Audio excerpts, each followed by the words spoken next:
All right, let's get right into it. Today's explainer covers a story that completely blew up online recently, and honestly, once you hear it, you'll know exactly why. We are looking at a really profound journey, one full of massive misunderstandings, staggering personal sacrifice, and ultimately, redemption. It's the kind of narrative that really challenges how quickly we judge other people's actions, especially the people closest to us. So think for a second about someone you harbor a really deep resentment for. Got 'em? Okay, now, what if you suddenly found out that the very thing you thought was a huge betrayal was actually an act of unimaginable love?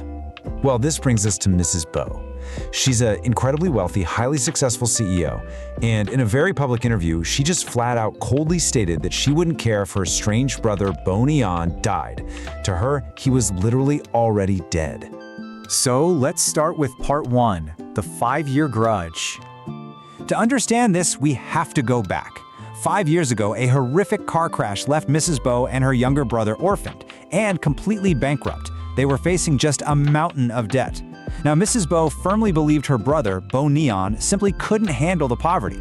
She was convinced he selfishly bailed on her for money right when they hit rock bottom.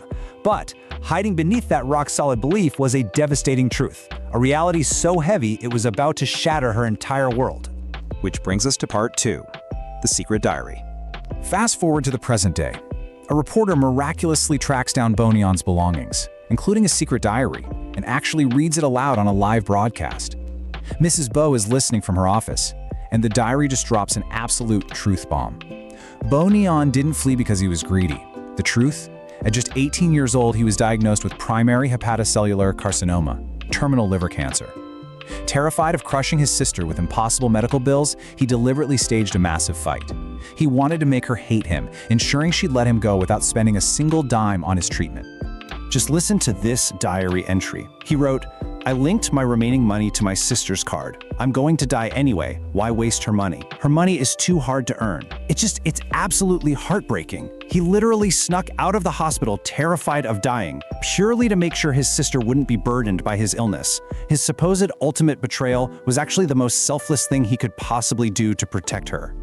Moving on to part 3, a lonely sacrifice. So Boney An definitely didn't run off to live a life of luxury. Instead, he spent his final months actively hiding his physical deterioration to protect his sister's financial future. Think about the contrast here. While Mrs. Bowe was building her empire as a wealthy CEO, her brother was surviving in a $30 a night hostel, crammed 4 beds to a room. He was literally eating discarded buns out of the trash just to survive.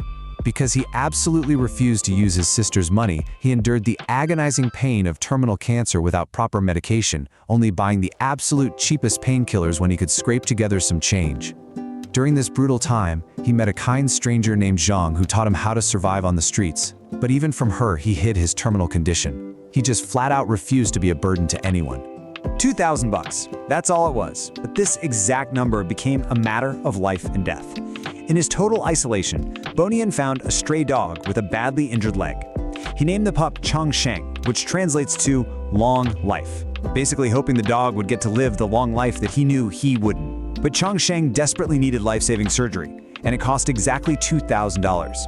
Desperate, Boney An finally broke down. He went to the ATM to use the subsidiary credit card tied to his sister's account, only to discover she had canceled it. Completely out of options to save his dog, he calls his sister, and her response? It's absolutely brutal.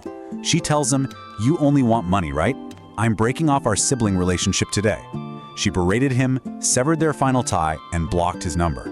But what she couldn't possibly know was that on the other end of that line, Boney An was sitting on the floor, vomiting blood, clutching a stray dog, and completely out of time. Let's look at part 4, the devastating truth. Back in her office, Mrs. Bowe is still listening to this live broadcast, and every single word is like a dagger.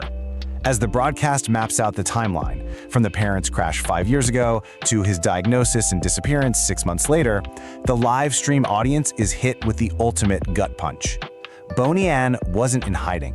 This wasn't some elaborate stunt to get sympathy. Police records proved that to escape the excruciating pain of his cancer, Boney An actually died by suicide 4 whole years ago. The details of his passing, they're just profoundly heavy. He died completely alone by the river, right near where his parents' ashes were scattered. The police report noted that when they found him, he was clutching empty pill bottles in a tattered, dirty teddy bear his mom had given him back when he was 8. And because Mrs. Bowe had totally cut him off and ignored all the state's notices, nobody ever came to claim his body. He ended up being cremated by the state. The diary concludes with this incredibly beautiful final entry.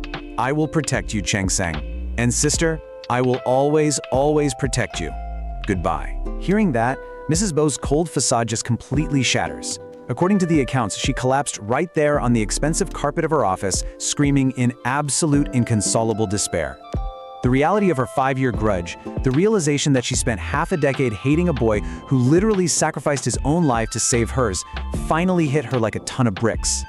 And that brings us to our final section, Part 5, A Legacy of Love.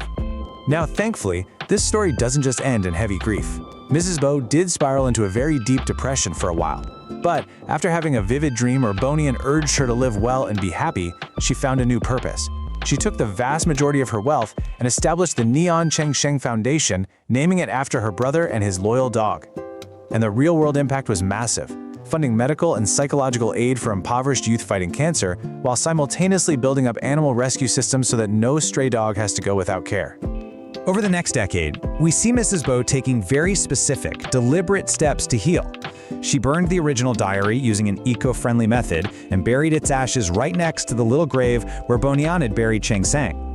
She aggressively funded early liver cancer detection research, basically trying to save others from her brother's exact fate. She even went out of her way to rebuild an honest, supportive relationship with Guo Yu, an adopted brother she'd initially just taken in as a sort of replacement. Ultimately, she managed to turn her paralyzing guilt into an enduring legacy of kindness. And then, years later, that same reporter handed Mrs. Bowe an old envelope they'd found among Bonian's remaining things. Inside was a colored pencil drawing Bonian had made of their family before everything went wrong. Him, his sister, their parents, and the dog, all smiling together under a bright sun. And scribbled on the back in fading ink was this message: "Sister, forgive me, and I love you." It was his final, true forgiveness, reaching right across time to heal her heart. And that, my friends, brings us to the end of our explainer today. This story really asks us to take a hard look at our own lives. When misunderstandings inevitably happen, do we choose grace or do we hold a grudge? How will you choose to remember the ones you've lost, and what legacy will you build in their name? Thank you so much for joining me for this one. Take these lessons to heart, and I'll see you next time.